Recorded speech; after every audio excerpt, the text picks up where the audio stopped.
अगर आज एयरपोर्ट है, पटना के बराबर मैच कर रहा है दरभंगा। अगर बिहार में पटना के बराबर कोई शहर दिखाई पड़ता है या पटना के आसपास कोई शहर दिखाई पड़ता है, उसमें दरभंगा आ गया, मिथिला का एक हार्ट आ गया। आज सुपर फूड कहा जाता है। ग्लोबल डिमांड जो स्पेस में जा रहे हैं वो भी कैरी करके मखाना ले जा रहा है खाने के लिए, क्योंकि बहुत लाइट होता है। प्रधानमंत्री जी ने ऑपरेशन सिंदूर के बाद जो प्रतिनिधि मंडल का गठन किया, आप उसका नेतृत्व कर रहे हैं। 5 देशों में यात्राएं की आपने। वहाँ के लोग भारत के बारे में क्या सोचते हैं, बिहार के बारे में क्या सोचते हैं? अब अगर आतंकवादी घटना होगा तो हम लोग इसको एक्ट ऑफ वॉर मानेंगे। हम अनप्रिडिक्टेबल हम भी जा करके कहीं हिट कर सकते हैं। यही है न्यू नॉर्मल इस कंट्री। बैठ करके नहीं देखना। सर, आप एक बहुत वीडियो वायरल हो रहा था, साउथ कोरिया का था शायद, एक बिहार का ही लड़का था जो बिल्कुल दिखने में भी अब साउथ कोरियन जैसा लगता था, लेकिन दिखने में नहीं, साउथ कोरियन था जी। और वो बहुत अच्छी बातें बताई थी। कुछ अनुभव बताइए सर वहाँ। वो साउथ कोरियन लड़का था, साउथ कोरिया का ही लड़का है। हिंदी काफ़ी अच्छी बोलता और हिंदी बोलता है, भोजपुरी बोलता है जी। वो मगही बोलता है और मैथिली बोलता है। आपको आश्चर्य लगेगा। नीतीश कुमार जी ने पहला फैसला लिया कि पंचायत में अति पिछड़ा समाज को आरक्षण सरकार बनाने के बाद, और 50% महिलाओं को आरक्षण। ये पहला डिसीजन है उनका सरकार बनाने के बाद। बहुत बड़ा बदलाव हुआ। कितना बड़ा बदलाव हुआ उससे। तो जो लोग आज प्रवचन दे रहे हैं तो 15 साल क्यों नहीं अति पिछड़ा को दिए? किसने रोक के रखा था? अब बिहार अब बड़ी छलांग के लिए तैयार है। और अगला 5 साल जो है, केंद्र में नरेंद्र मोदी की सरकार और बिहार में नीतीश कुमार की सरकार, अगला 5 साल में यहाँ इन्वेस्टमेंट, उद्योग उसी का जाल बिछेगा। कोविड के टाइम में भी जब लोग आए, नीतीश जी किस तरह लोगों को जब ये करके उनके अकाउंट में पैसा ट्रांसफ़र करके बस में उनके वहाँ तक पहुँचाना, कैंप लगाना, अभी सब बात तो लोगों को ध्यान नहीं होगा, खाना खिलाना, सारा इंतजाम किए। ये तैयारी इसलिए है कि बहुत लोगों का जो बाहर लोग रहते हैं वो छठ में, दीपावली में या अन्य पर्व में वो बिहार आना चाहते हैं, अपने घर आना चाहते हैं। जी, बिहारी कहीं भी हो, लेकिन उसका दिल जो है वो अपने गांव, अपने मिट्टी में रहता है। नमस्कार, बिहार नामा के स्टूडियो में आप सभी का स्वागत है। मैं सुधीर शर्मा हूं और आज जो हमारे बीच मेहमान है उन्हें किसी परिचय की ज़रूरत ऐसा नहीं है। बहुत स्पष्टवादिता से अपनी बात रखते हैं। वर्तमान में जदयू के राष्ट्रीय कार्यकारी अध्यक्ष हैं और राज्यसभा सांसद हैं श्री संजय कुमार झा जी। सर, बहुत बहुत स्वागत है आपका हमारे स्टूडियो में। बहुत धन्यवाद। सर, आप एक ऐसे क्षेत्र से आते हैं जिसकी बहुत चर्चा हो रही है। मखाना बोर्ड का गठन, उसके पहले दरभंगा में एयरपोर्ट, और अब पुनौरा धाम का भी विकास हो रहा है। तो मिथिला क्षेत्र के ये बढ़ते हुए कदम के बारे में क्या बताइए? देखिए, मिथिला वैसे तो पूरा बिहार ही ये था, लेकिन मिथिला क्षेत्र बहुत सफ़र किया नीतीश जी के सरकार बनने से पहले। और इतना बड़ा पलायन वहाँ हुआ कि लोग पंजाब में मजदूरी करने भी जाने लगे। ऐसी स्थिति बिहार की कर दी थी। और सरकार बनने के बाद हमको याद है कि एनडीए सरकार मिथिला में जब रोड, बिजली, कनेक्टिविटी में इतना काम, और फ्लड में जो मुझे उस समय भी याद है, जो मुख्यमंत्री जी को कुंटलिया बाबा लोग कहने लगे उस क्षेत्र में जी, कि जब आपदा में मदद करने के लिए। तो ये सारा चीज़ मिथिला में हुआ। बौद्धिक रूप से मिथिला बहुत समृद्ध रहा है। उसका जो इतिहास देखिएगा, और कुछ ना कुछ ऐसा उस दौर में हुआ पीछे नीतीश जी के सरकार से पहले, जो बिल्कुल जो एकदम प्राइड वाला माना जाता था उस क्षेत्र में, जो बिल्कुल डिप कर गया। अब उस क्षेत्र में आप जाइएगा तो एक इलेक्ट्रीफाइंग इफेक्ट दिखाई पड़ रहा है मिथिला क्षेत्र में। अगर आज एयरपोर्ट है तो पटना के बराबर मैच कर रहा है दरभंगा। जी। अगर बिहार में पटना के बराबर कोई शहर दिखाई पड़ता है या पटना के आसपास कोई शहर दिखाई पड़ता है, तो उसमें दरभंगा आ गया, मिथिला का एक हार्ट आ गया। वो सिर्फ दरभंगा का नहीं है, पूरा मिथिला क्षेत्र के लोग वहाँ से ट्रैवल करते हैं। और मुझे याद है कि मुख्यमंत्री को जब केंद्र सरकार ने दिया एयरपोर्ट बनना है, तो उन्होंने पहले तय किया कि दरभंगा में बनेगा। एम्स बनना है तो उन्होंने तय किया इन्हें दरभंगा में बनाएंगे। और इस सब चीज़ों से, और अभी प्रधानमंत्री जी ने मखाना बोर्ड दिया मिथिला को, जो इतना बड़ा पहचान, अभी मखाना आज सुपर फूड कहा जाता है। ग्लोबल डिमांड, जो स्पेस में जा रहे हैं जी। वो भी कैरी करके मखाना ले जा रहा है खाने के लिए, क्योंकि बहुत लाइट होता है। गौरव की बात है बिहार। तो बिहार के लिए बहुत गर्व। अब जो मुख्यमंत्री जी को मुझे आज भी याद, हमेशा बोलते थे कि एक कोई चीज बिहार का जो दुनिया के हर एक थाली में पहुंचे, मखाना। उनकी एक इच्छा मखाना ने पूरी कर दी कि दुनिया के ये ग्लोबल फूड हो गया, सब जगह डिमांड हो गया।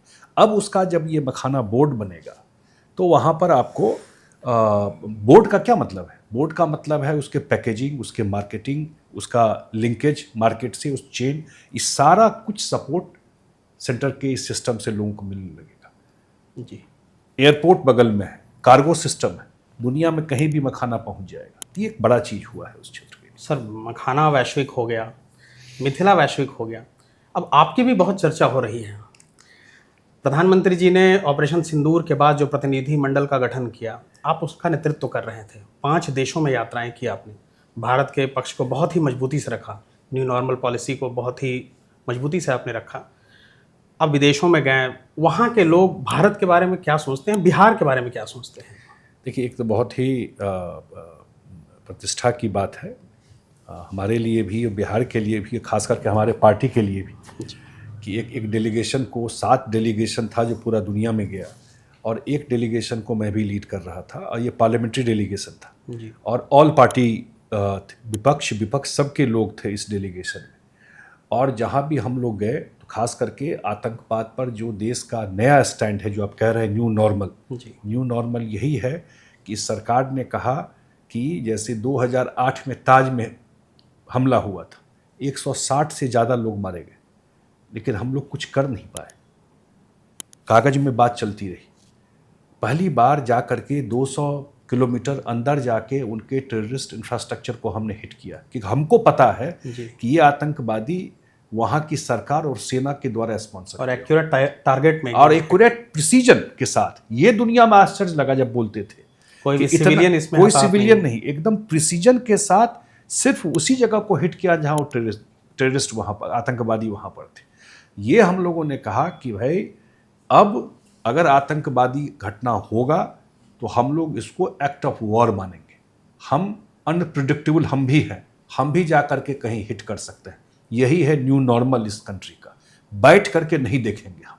तो ये सबसे बड़ा, यही मैसेज देने के लिए प्रधानमंत्री ने और केंद्र ने दुनिया भर में भेजा। और कोई न्यूक्लियर ब्लैकमेल नहीं सहेंगे कि उसके गार्ड में यहाँ के सिटीजन को मारिए। तो ये एक मैसेज गया। एक जो और मैसेज गया यात्रा का, मैं हमेशा बोलता हूँ, दुनिया में एक बड़ा मैसेज गया है, जो दुनिया का 4थी सबसे बड़ी अर्थव्यवस्था भारत हो गया जी। जापान से भी, उसी समय हम लोग थे बाहर जब ये अनाउंसमेंट हुआ, जापान से भी आगे निकल गया। और ये भी मान रहे हैं लोग जो अर्थशास्त्री हैं कि अगले 4 साल में भारत जर्मनी को भी सरपास कर जाएगा।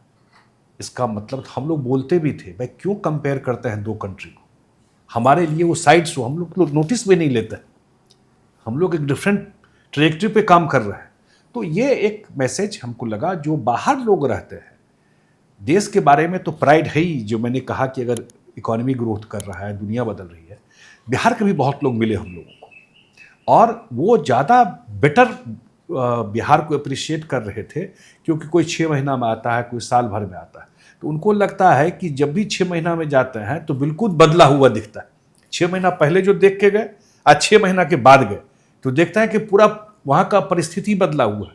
बोले कितनी बार तो हम लोग अपने गांव के आगे भी निकल जाते हैं, भूल जाते हैं कि यहीं से, क्योंकि इतना चेंज दिखाई पड़ गया है वहाँ। तो ये एक चीज़ है।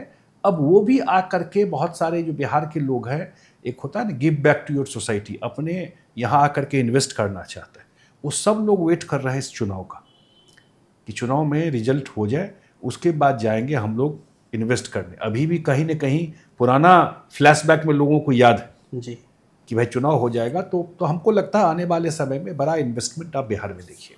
सर, आप एक बहुत वीडियो वायरल हो रहा था, साउथ कोरिया का था शायद, एक बिहार का ही लड़का था जो बिल्कुल दिखने में भी अब साउथ कोरियन जैसा लगता था, लेकिन दिखने में नहीं, साउथ कोरियन था जी, और वो बहुत अच्छी अच्छी बातें बताई थी। कुछ अनुभव बताइए सर वहाँ। वो साउथ कोरियन लड़का था, साउथ कोरिया का ही लड़का, हिंदी काफ़ी अच्छी बोलता और हिंदी बोलता है, भोजपुरी बोलता है जी, वो मगही बोलता है और मैथिली बोलता है, आपको आश्चर्य लगेगा जी। और वो घूमा भी है यहाँ पर, कुछ दिन पटना में भी रहा है, और वो मैंने पूछा तो बोला मधुबनी गया था पीछे में, चूड़ा दही खाता है, हम सब पूछे उससे जी उससे जी, मैंने है देखा करके। तो वह हमको एम्बेसी के लोग बोले कि ये है, और बिहार से आता जाता रहा है, तो मैं उससे मिला वहाँ पर। सर पिछले 20 सालों में, जैसे लोग भी बता रहे हैं, वहाँ के भी लोग बोलते हैं कि बदल गया है, आप कैसे बदलाव देखते हैं पिछले 20 सालों में बिहार को?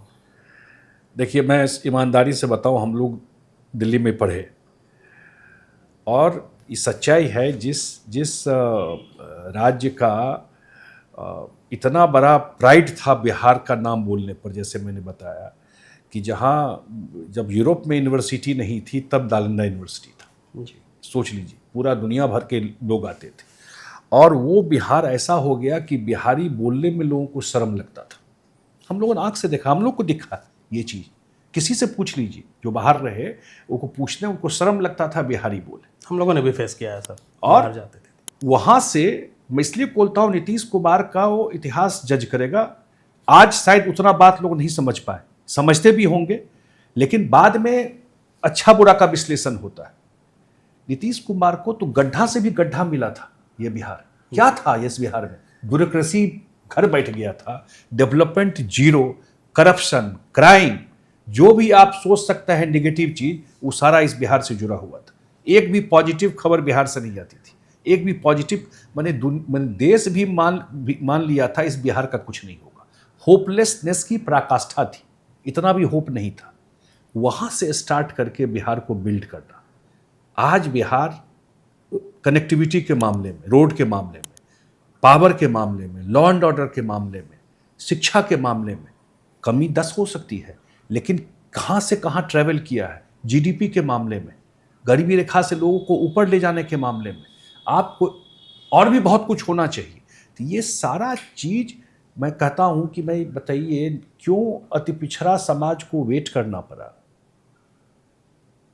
नीतीश कुमार जी ने पहला फैसला लिया कि पंचायत में अति पिछड़ा समाज को आरक्षण, सरकार बनाने के बाद, जी और 50% महिलाओं को आरक्षण।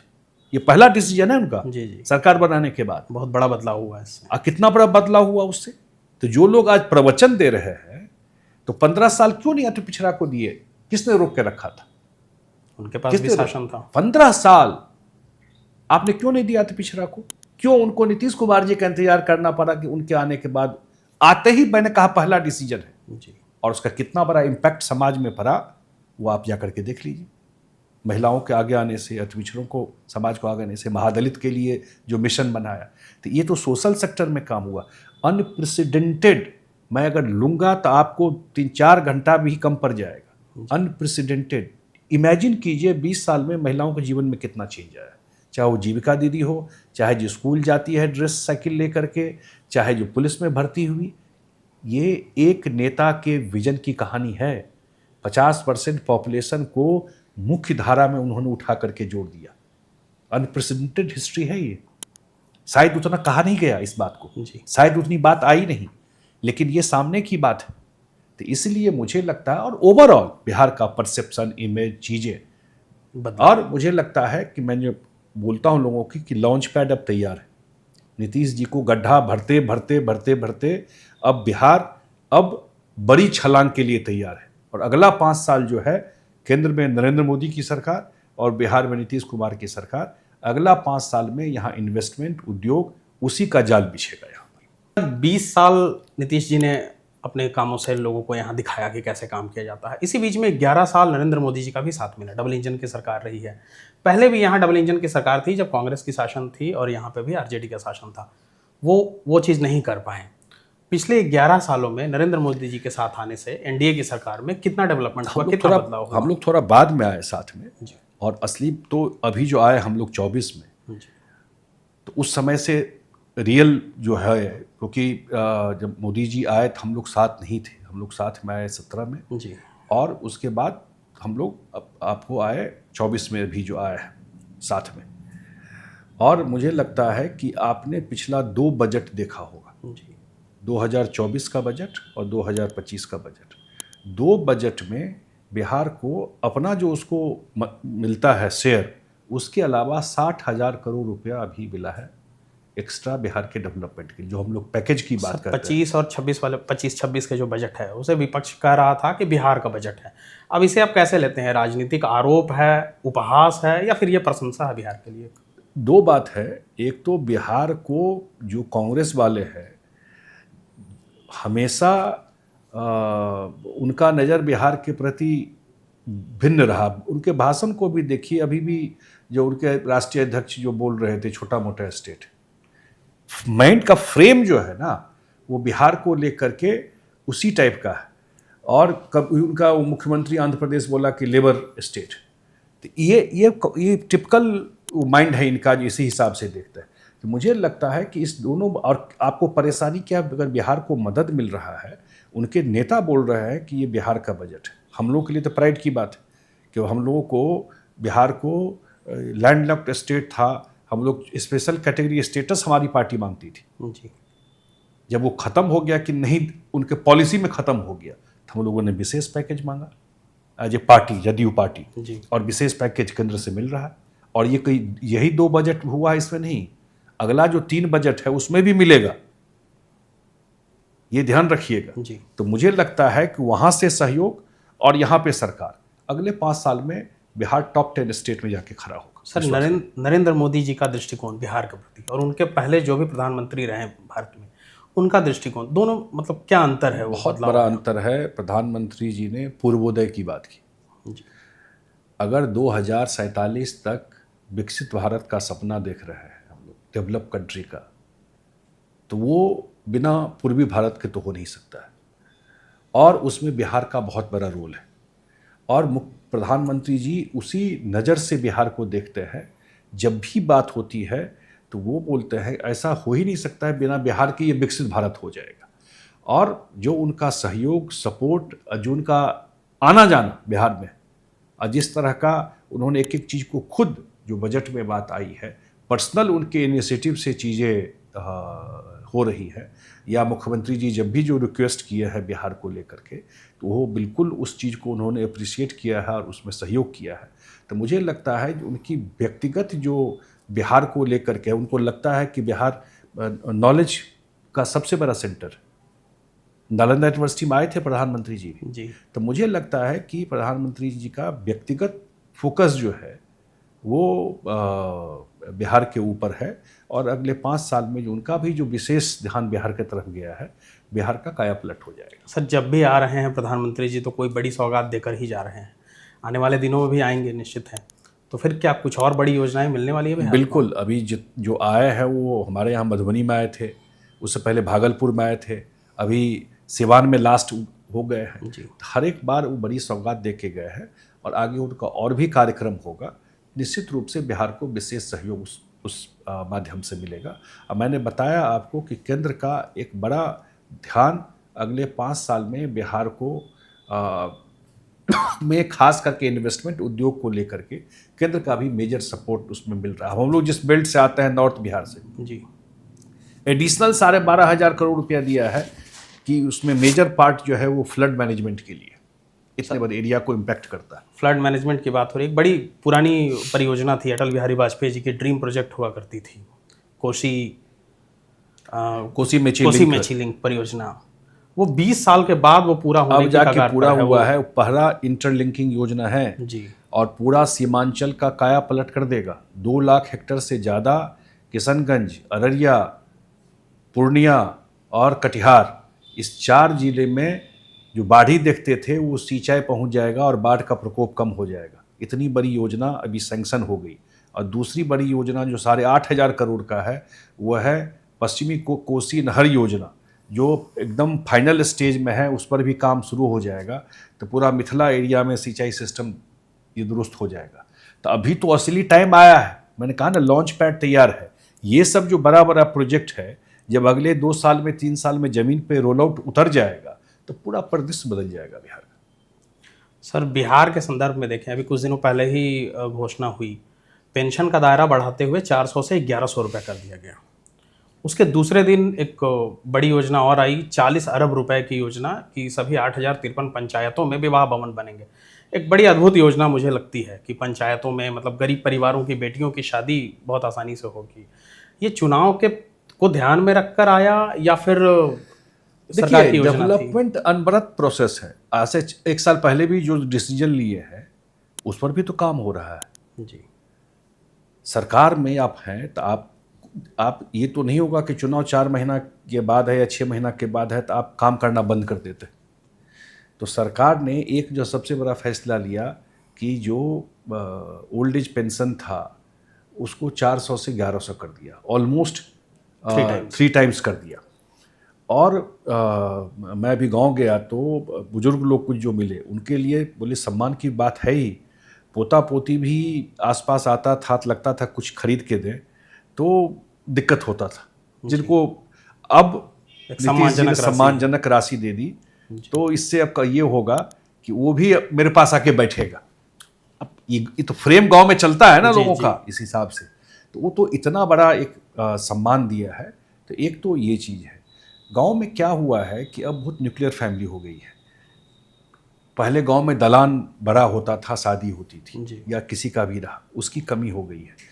आज MP, आज MLA, आज MLC लोग विवाह भवन बनाते, मैंने ही बनाया हुआ है 2-4 विवाह भवन, और खास करके लोगों को जगह नहीं मिलता था। अब ये बन जाने से मुझे लगता है कि सिर्फ विवाह नहीं, कोई भी आप कार्यक्रम करते हैं तो एक जगह, विवाह तो है ही लेकिन एक जगह गांव में हो गया जहां कोई भी आप सार्वजनिक कार्यक्रम जा करके कर सकते हैं। और जीविका दीदी को रन करने का काम दे दिया है। उसके साथ ही एक अनाउंसमेंट और बड़ा हुआ है कि 40 रुपये का नहीं में के बदले 20 रुपये की थाली गरीबों को मिलेगी। तो ये सब एक बड़ा इनिशिएटिव सरकार का हो रहा है। और नीतीश जी ने जब भी काम किया है यूनिवर्सल स्कीम लाया कि सबको इसका बेनिफिट मिले, उसी के तो सर इतनी जो योजनाएं बनेगी, वित्तीय बोझ तो पड़ेगा बिहार के ऊपर, तो क्या वित्तीय बोझ का असर बिहार के कॉमन मैन के ऊपर भी पड़ेगा, टैक्स पेयर्स के ऊपर? नहीं, बिल्कुल नहीं पड़ेगा। जब बिहार में नीतीश कुमार जी आए तो बजट था 24,000 करोड़ जी, तनख्वाह देना भी मुश्किल था जी, क्या होता था पैसा पता नहीं। और वहाँ से बढ़ते बढ़ते आज 3 लाख करोड़ से ज़्यादा का बजट। और मैंने कहा ना, केंद्र से भी एडिशनल सहयोग मिल रहा है। तो ये सब जो स्कीम है उसमें एक सहयोग जो केंद्र से भी मिल रहा है और बिहार में भी अपना डेवलपमेंट का काम हो रहा है। तो वो हम लोग जो भी बात कहते हैं, कमिटमेंट, मैं हमेशा लोगों को बोलता हूँ, नीतीश कुमार का कमिटमेंट वो वही सलमान खान वाले फिल्म का कि एक बार कमिटमेंट कर दिया तो पूरा करता है, वो उनका ट्रैक रिकॉर्ड है। और मुझे नहीं लगता है कि इससे वित्तीय बोझ बढ़ेगा। और बिहार का अपने रिसोर्स जो है उसमें वही काम किया गया है जो हम लोग मैनेज कर सकते हैं। सर, अब आने वाले दिनों में चुनाव है बिहार में, निश्चित है कि 20 वर्षों के कामों को लेकर ही जनता के पास जाएंगे। कितनी तैयार लग रही है जदयू और NDA के कार्यकर्ता? इस पूरी तरह से तैयार है। देखिए, अभी लोकसभा का चुनाव हुआ आपके सामने है और अभी विधानसभा का चुनाव हुए थे, में 4 उपचुनाव हुए। 3 सीट हमारे पास नहीं था, चारों हम लोग जीते। तो वो एक रिफ्लेक्शन है। और बिहार का वोटर बहुत ही मैच्योर वोटर है, उसको पता है कि किस पे ट्रस्ट करना है, कौन काम किया है जी। ट्रस्ट उसी पे ना होगा जो किया है, जो केवल बातें बनाया और बिहार को बदनाम ही किया, उस पर कहाँ से ट्रस्ट होगा? ट्रैक रिकॉर्ड लोग देखेगा ना, किसका ट्रैक रिकॉर्ड है। उस मामले में जो ट्रैक रिकॉर्ड NDA का है, नीतीश जी का, तो उसके सामने तो कुछ है नहीं जो लोग भी बात कर रहे हैं। तो मुझे लगता है, और पहली बार मैंने कहा कि एक डबल इंजन सरकार का एक बड़ा बेनिफिट स्टेट को मिल रहा है और आने वाले समय में और ज़रूरत है, टाइम है बिहार को बड़ा जंप लेने का। तो बिहार की जनता ये समझती है, उसका भरोसा नरेंद्र मोदी और नीतीश कुमार जी के ऊपर ही है और किसी पर नहीं। इसलिए बड़े मार्जिन से NDA जीतेगी। हम लोगों का NDA का कार्यक्रम भी हर एक जिला में हुआ, मैसिव लोग का टर्नआउट था, हर एक जिला में NDA ने कार्यक्रम किया, तो बड़ा एक समर्थन लोगों का है इस। सर, आपको मैंने बहुत बार सुना है कि आप कहते हैं कि बिहार अब लॉन्च पैड तैयार हो चुका है, अब बड़ी छलांग लगाएगा। आपने कहा कि पिछले 20 सालों में नीतीश कुमार जी ने गड्ढे भरे हैं, समतल किया है, ज़मीन बनाई है, आधारभूत संरचनाओं का तो विकास हो गया। फिर से अगर नीतीश जी की सरकार आती है, आगे की 5 साल की क्या योजनाएं होंगी? सबसे बड़ी चीज़, अगले 5 साल में यहाँ उद्योग और इन्वेस्टमेंट का जाल बिछ जाएगा। विश्वास करिए ऊपर, और सारा काम जो चल रहा है चलेगा ही, लेकिन यहाँ से 10,000 15,000 के नौकरी के लिए लोगों को बाहर नहीं जाना पड़ेगा। पहले ये चीज़ कोई पूछता नहीं था क्योंकि डिफ़िकल्ट था। जब तक रोड, बिजली, सड़क, कानून व्यवस्था ठीक नहीं आता तो इन्वेस्टर नहीं आते। सरकार उद्योग नहीं खोलता है, उसका लिमिटेशन है। उद्योग प्राइवेट सेक्टर को ही आकर के करना पड़ेगा। नीतीश जी ने वो बेस बना दिया है। अभी आप बिहटा जाके देखिए, अभी आप मुजफ्फरपुर इंडस्ट्रियल एरिया जाके देखिए, ऑलरेडी वो प्रोसेस ऑन हो चुका है। इन्वेस्टर आ रहे हैं, यहाँ का उद्योग का जो डिमांड है वो अब ग्लोबल हो रहा है। स्पेन से ऑर्डर आ रहा है, दुबई से ऑर्डर आ रहा है। अभी मैं गया था सीएम के साथ, लेकिन अभी मेजर जो इन्वेस्टमेंट है, लोग इस चुनाव का वेट कर रहे हैं। चुनाव के बाद आप देखिएगा एक बड़ा इन्वेस्टमेंट का जाल, उद्योग का जाल बिहार में लगेगा। और कुछ मेजर चीज़ अभी मैं नहीं बोलना चाहता हूँ, जो हम लोग अभी अपना जो भी हम लोग तय करेंगे, लेकिन कुछ और बड़ा चीज़ अगले 5 साल में बिहार में आपको, खास करके युवा के लिए जो आईटी का बड़ा सेटअप है, वो आपको दिखाई पड़ेगा आने वाले टाइम में। जो बिहार में उसका एक बड़ा सेटअप पॉलिसी के साथ ये किया जाएगा, तो लार्जली इस सब चीज़ों पर फोकस रहेगा। सर, आपने बताया जैसे कि आपने पढ़ाई की दिल्ली में, पहले लोग बाहर जाते थे पढ़ने के लिए। आज एक चीज़ देखने को मिलता है कि भले बिहार में लोग पढ़ रहे हैं, बच्चे यहाँ पढ़ रहे हैं, लेकिन नौकरी करने के लिए बाहर जाना पड़ता है। क्या आने वाले दिनों में ऐसा होगा कि बिहार में ही पढ़ेंगे और बिहार में ही बड़ी कंपनियां यहाँ उनके? मैं बिल्कुल, देखिए सरकार में जो सीएम ने कमिटमेंट किया, सरकारी नौकरी हो या रोजगार हो, बहुत सारा, लेकिन उसका एक लिमिटेशन है। और रोजगार के लिए मुझे लगता है कि जब तक इन्वेस्टमेंट नहीं आएगा, बड़ी कंपनियां नहीं आएंगी, तब तक रोजगार उस स्केल से नहीं मिल सकता है। वही मैंने आपको कहा, अगला 5 साल उद्योग और इन्वेस्टमेंट का है बिहार में, और वही रोजगार से भी जुड़ा हुआ है। वो आएगा तो रोजगार मिलेगा यहाँ के लोगों को, और वही सरकार का फोकस है। उसमें केंद्र का भी बड़ा सहयोग हम लोगों को मिलने जा रहा है, और बिहार सरकार का अपना लॉन्च पैड तैयार है इस काम के लिए। सर, एक अंतिम सवाल लूँगा आपसे। आज मुख्यमंत्री जी ने एक ट्वीट किया कि 299 बसें चलाई जाएगी जो बाहर में काम करते हैं और पर्व त्योहारों में आ नहीं पाते हैं घर में। सुनने में बहुत लगता है छोटी सी योजना है कि 299, लेकिन संवेदनशील मुद्दा है एक, कि जो लोग बाहर से यहाँ नहीं आ पाते थे पर्व त्योहार में टिकट के चलते, अब वो भी अपने घर आ सकेंगे। तो आप कैसे देखते हैं इस योजना को? ये एक अद्भुत योजना है, मैंने कहीं और नहीं सुनी कि किसी और राज्य के भी। नहीं, बहुत, क्योंकि आपको याद होगा कोविड के टाइम में भी जब लोग आए, नीतीश जी किस तरह लोगों को जब ये करके उनके अकाउंट में पैसा ट्रांसफ़र करके बस में उनके वहाँ तक पहुँचाना, कैंप लगाना, अब इस सब बात तो लोगों को ध्यान नहीं होगा, खाना खिलाना, सारा इंतजाम किए। ये तैयारी इसलिए है कि बहुत लोगों का जो बाहर लोग रहते हैं, वो छठ में, दीपावली में या अन्य पर्व में वो बिहार आना चाहता है, अपने घर आना चाहता है। बिहारी कहीं भी हो, लेकिन उसका दिल जो है वो अपने गांव, अपने मिट्टी में रहता है। तो इसीलिए सरकार ने तय किया है कि ऐसा हम लोग व्यवस्था करेंगे कि पर्व में आने को, जब भी पर्व में आते हैं दिक्कत नहीं हो। सरकार ही इसको फैसिलिटेट करेगी। आप सही कह रहे हैं, ये बहुत ही इनोवेटिव योजना है। ये कहीं भी देश में ये शुरुआत नहीं हुई है, और कोई भी सरकार अपने जनता के लिए ही काम करती है। पर्पस क्या है? अल्टीमेट पर्पस यही है। और कम से कम नीतीश कुमार जी को तो हम लोगों ने देखा है, 20 अपना क्या है, उनका पूरा जीवन लगा दिए इस बिहार को बदलने में, पूरा जीवन खपा दी। जो भी उनकी बुद्धि विवेक थी, जो भी शक्ति थी, जो भी जनता ने ताकत दिया, वो उन्हीं को समर्पित कर दिए, ज़्यादा समर्पित कर दिए जो उनके पास था। तो इसीलिए उन्होंने एक बड़ा ही इनोवेटिव चीज़ खुद ही डिसाइड किया है और इसको अनाउंस किया। तो 2025 में आ रहे हैं नीतीश जी? 100%। इसमें कहाँ कोई कितनी सीटें आएंगी एनडीए को? हम लोगों ने कहा है ना कि 2010 से बेटर रिजल्ट देंगे। मैंने कहा, दिल्ली के मीडिया में कभी कभी देखता रहता हूँ, एक नैरेटिव चलता है जी कि नीतीश जी का ये। भाई, नीतीश कुमार ने लोगों के दिल में जगह बनाया है काम करके। आज भी लोगों का 20 साल के बाद कोई बोलते एंटी इनकम्बेंसी हो गया। सच्चाई यह है कि प्रो इनकम्बेंसी है। आज भी लोगों का फेथ, ट्रस्ट नीतीश कुमार जी के ऊपर है। मतलब कोई विकल्प नहीं है नीतीश जी का? अभी तो नहीं कोई विकल्प। जी, ये थे श्री संजय कुमार झा जी, जिन्होंने बिहार और बिहार के बढ़ते हुए गौरव को बहुत ही सामान्य शब्दों में हम सबों को बीच में बताया है। आपका बहुत बहुत धन्यवाद सर, आपने बड़ी विस्तारपूर्वक बातों को रखे।